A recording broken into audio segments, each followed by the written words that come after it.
Hello' everyone, আশা কৰোঁ সকলো ভালে আছে আৰু কুশলে আছে। আজি এক বিশেষ ঠাইলৈ যাবলৈ ওলাইছোঁ। আচলতে বহুত দিনৰ পৰাই ঘৰৰ আটাই মনতে হেঁপাহ এটা পুহি ৰাখিছিলোঁ। অৱশেষত বাসুদেৱৰ কৃপাত আজি আমাৰ যাত্ৰা আৰম্ভ কৰিলোঁ দেৰগাঁৱৰ পৰা ঢকুৱাখানাস্থিত বাসুদেৱ থানলৈ বুলি। আৰু আমাৰ যাত্ৰা আৰম্ভ কৰিলোঁ ৰাতিপুৱা 10 বজাৰ পৰা। আহি আমি পালোহি নেঘেৰিটিং চাৰিআলি। এয়া যে দেখিছে, এই নেঘেৰিটিং চাৰিআলিৰ পৰা লেফ্ট ছাইডত প্ৰায় 1 পৰা 1.5 কিলোমিটাৰ গ'লেই আপোনালোকে পাব নেঘেৰিটিং শিৱ মন্দিৰ।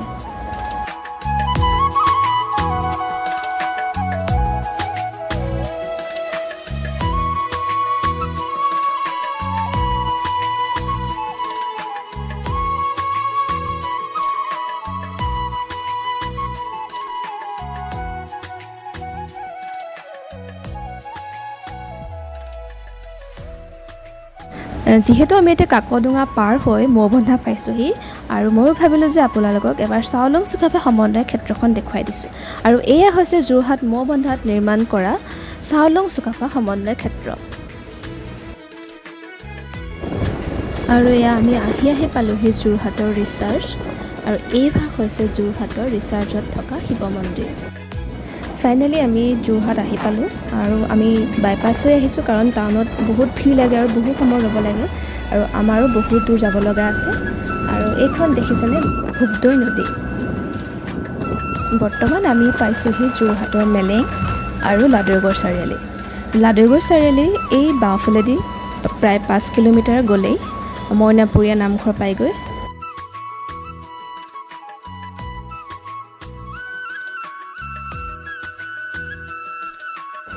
আৰু এইখন হৈছে ঢেকীয়াখোৱা বৰনামঘৰৰ তোৰণ। আৰু এয়া যে দেখিছে মোৰ আটাইতকৈ প্ৰিয় ঠাই কাকজান, অৰ্থাৎ মোৰ মামাহঁতৰ গাঁওখন পাইছোঁহি। আৰু এইফালেদি গ'লেই মোৰ মামাহঁতৰ ঘৰ পাইগৈ। আচলতে এবছৰৰ মূৰত আহিছোঁ। এবছৰৰ মূৰত আপোন মানুহখিনিক দেখিছোঁ, মামাক দেখিছোঁ। মনটো ভালো লাগিছে আৰু সোমাব নোৱাৰাৰ বাবে অলপমান বেয়াও লাগিছে। একো নাই বাৰু, আমি যিহেতু তাত থকাকৈ যাম, পাৰিলে কাইলৈ এপাক সোমাবলৈ চেষ্টা কৰিম। যিহেতু বিশেষ কামৰ বাবেহে আমি যাবলৈ ওলাইছোঁ। তথাপিও আপোন মানুহখিনিক দেখি, আপোন ঠাইখন দেখি অলপমান মনটো বেয়াও লাগি আহিছে।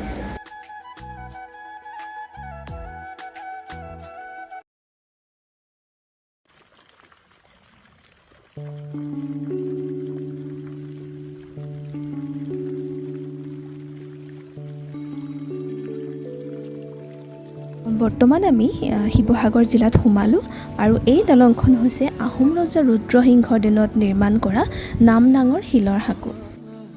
কেইটা খাওঁ বুলি ডিব্ৰুগড়ৰ খোৱাঙত থকা উৰুকা নামৰ এই হোটেলখনত সোমালোঁ।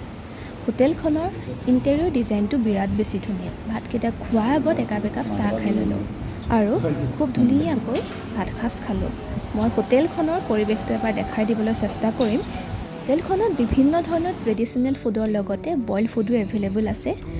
খাই বিৰাট ভাল লাগিলে। আপোনালোকেও যদি বিচাৰে কেতিয়াবা ইয়ালৈ আহিব পাৰিব। আমি আহি পালোহি বগীবিল দলং।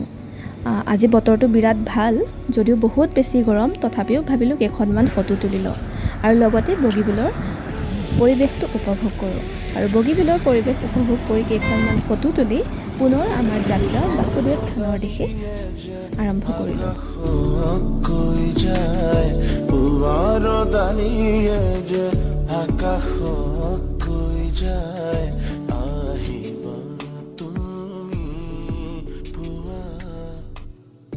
বগীবিল পাৰ হৈ আহিলোঁ, আৰু এতিয়া আমি ৰাইট ছাইডত গ'লে পাম অৰুণাচল প্ৰদেশ পাছিঘাট। কিন্তু যিহেতু আমি ধেমাজি যাম, সেইবাবে আমি লেফ্ট হেণ্ড ছাইডত যাম। এতিয়া আমি ধেমাজি পামগৈ, আৰু ধেমাজিৰ পৰা আগত গৈ ঢকুৱাখানা। যিহেতু মোৰ ভিডিঅ' কৰিবলৈ নহ'লে, সেইবাবে মই আপোনালোকক এইদৰে জনাই দিছোঁ।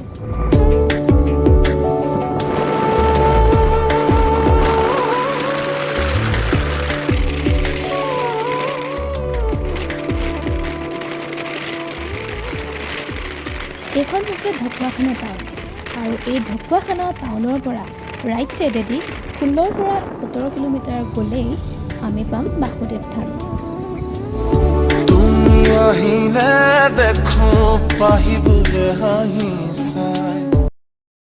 অৱশেষত আমি বাসুদেৱ থান আহি পালোঁ ঢকুৱাখানাস্থিত, আৰু এইখন হৈছে থানৰ প্ৰথমখন তোৰণ।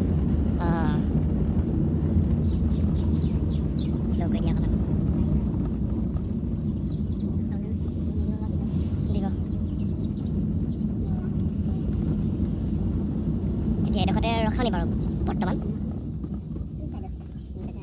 অৱশেষত আমি বাসুদেৱ থান আহি পালোহি আৰু থানখনৰ পৰিৱেশটো এবাৰ দেখাবলৈ চেষ্টা কৰিম। আৰু এতিয়া সময় হৈছে 4:30, যাৰ বাবে থানখনৰ পৰিৱেশটো বহুত বেছি ঠাণ্ডা হৈ আছে। ভক্তপ্ৰাণ ৰাইজসকলৰ বাবে অতিথিশালাৰ খুব ধুনীয়াকৈ ব্যৱস্থা কৰা হৈছে।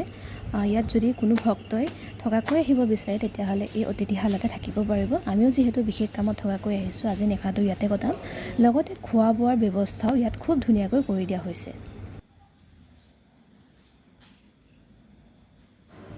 এতিয়া প্ৰায় 6টা বাজিছে আৰু আমিও চাহ একাপ খাওঁ বুলি ওলাই আহিছোঁ। অকণমান আগবাঢ়ি আহিব লাগে মেইন তোৰণৰ ওচৰলৈ। পৰিৱেশটো মই এবাৰ দেখাবলৈ চেষ্টা কৰিম। খুব ধুনীয়া পৰিৱেশ। আৰু আমি সোমাইছোঁ এতিয়া বাসুদেৱ হোটেলত আৰু বাইদেৱে খুব ধুনীয়াকৈ আমাক চাহ আৰু মিঠাই খোৱালে।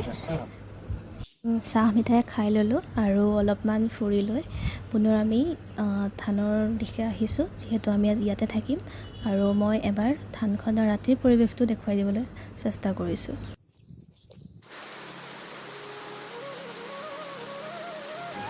এতিয়া ৰাতিপুৱা 5টা বাজিছে। দেখিছেনে পৰিৱেশটো কিমান বেছি মনোমোহা, আৰু এনেই এক পৰিৱেশত থাকিবলৈ পাই নিজকে ধন্য মানিছোঁ। মহাপুৰুষ শ্ৰীমন্ত শংকৰদেৱে প্ৰতিষ্ঠা কৰা দ্বিতীয়খন সত্ৰ হৈছে নৰুৱা সত্ৰ, আৰু এই নৰুৱা সত্ৰত প্ৰতিদিনাই নাম কীৰ্তন কৰা হয় আৰু থান ভাগত পূজা অৰ্চনা কৰা হয়।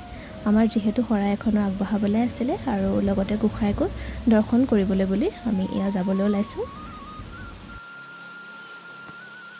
ধূপ আৰু বন্তি জ্বলাবৰ বাবেও খুব ধুনীয়া ব্যৱস্থা কৰি ৰাখিছে। আমিও ধূপ চাকি জ্বলাই মূল মণ্ডপ ভাগত সেৱা ল'লোঁ।